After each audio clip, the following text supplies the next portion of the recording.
Hello, my name is Michael James. I am the curator of the National Bonsai and Penjing Museum here at the United States National Arboretum. I would be honored to give you a tour today through our collections of living and natural objects. So please come inside.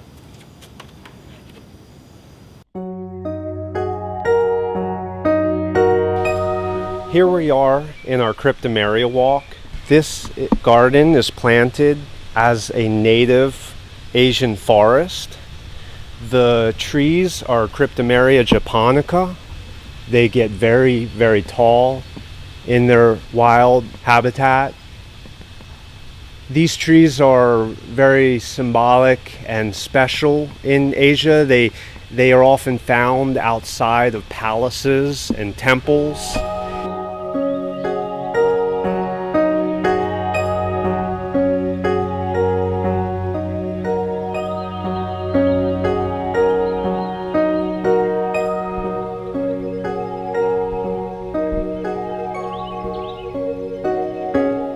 Bonsai is a Japanese art form and a way of cultivating plants. Penjing is the comparable art form in China. This art form can be practiced anywhere in the world that woody plants can be found, and there is no bonsai species. Techniques of training that are done to change and alter the plant and make a tree that has been taken from the wild or cultivated by humans and make that tree stay small and contained in a container, but have the same feel of a majestic outdoor tree.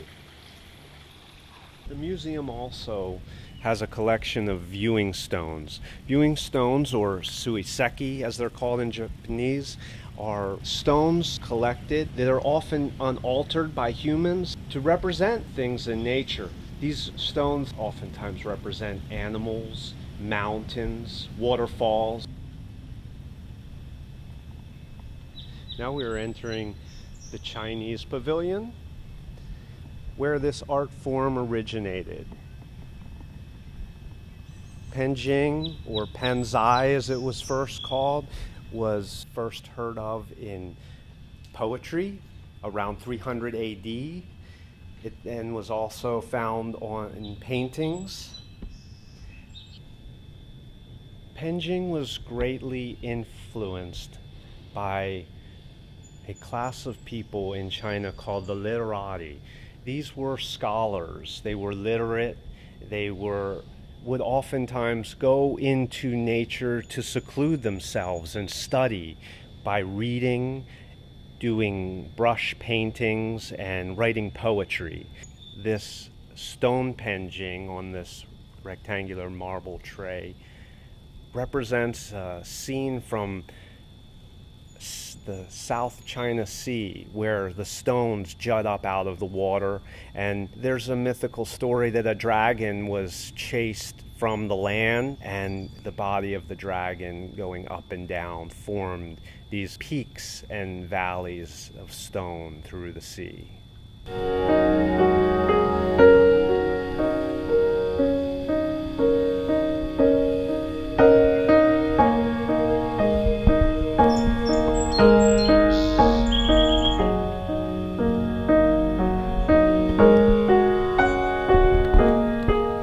One Penjing artist represented in our collection was Stanley Chin. His works are very representative of a Sichuan region in China, style that in this case doesn't represent a tree in nature at all, but a dragon perched on a stone. Before entering the Japanese pavilion, we're going to walk through the Kato family stroll garden.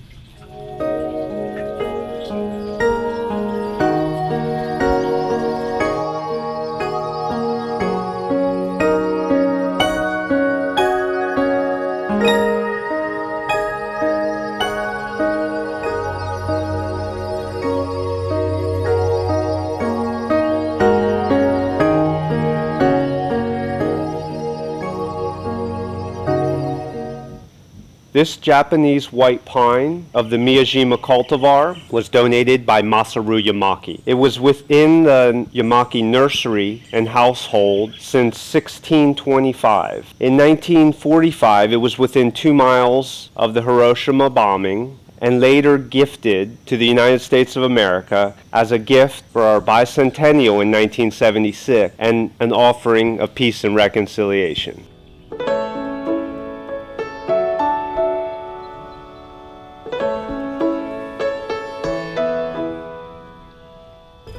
Here in the John Y. Naka North American Pavilion, bonsai is presented in a new way. John Naka took the techniques learned from China and Japan and brought it to North America. Although this forest composition is a juniper, it represents a landscape scene that is unique to North America. John Naka brought new species to the world of bonsai. Species like the coast live oak, the Montezuma cypress. The North American Pavilion is filled with the legacy and students of John Naka. One interesting aspect of bonsai is when a master styles a tree and cares for it, they're often doing that knowing that that tree will outlive them and will be left for another generation to care for.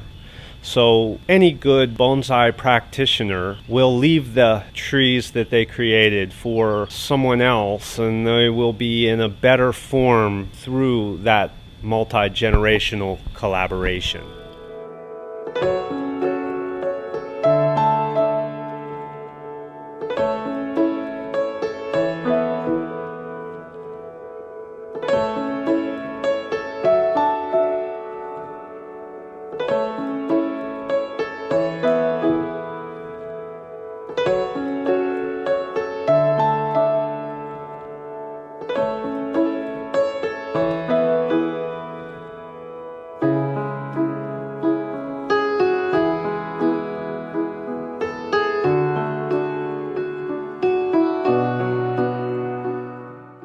We want to thank you for coming along on this virtual tour and let you know that we work very hard to preserve this living legacy and United States national treasure.